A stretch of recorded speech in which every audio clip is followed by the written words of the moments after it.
ഒരു കമ്പനി ഉണ്ടാക്കുന്നു. ആ കമ്പനിയിൽ 3 മാനേജർമാർ മാത്രം ഉണ്ടാകുന്നു. ആ കമ്പനിക്ക് ദുബായിൽ എവിടെയും ഓഫീസില്ല. ആ കമ്പനി ഫുഡ് പ്രോഡക്റ്റിൻ്റെ സെയിൽസാണ് നടത്തുന്നത് എന്ന് പറയുന്നു.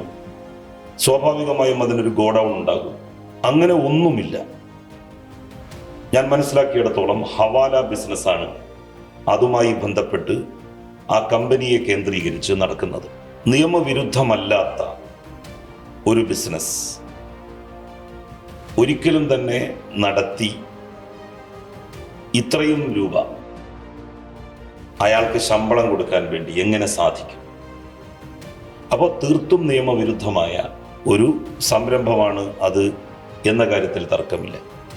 അതിന് പുറമെ വിവിധ കമ്പനികൾ ഷെയർ ഹോൾഡർ ആവുന്നു.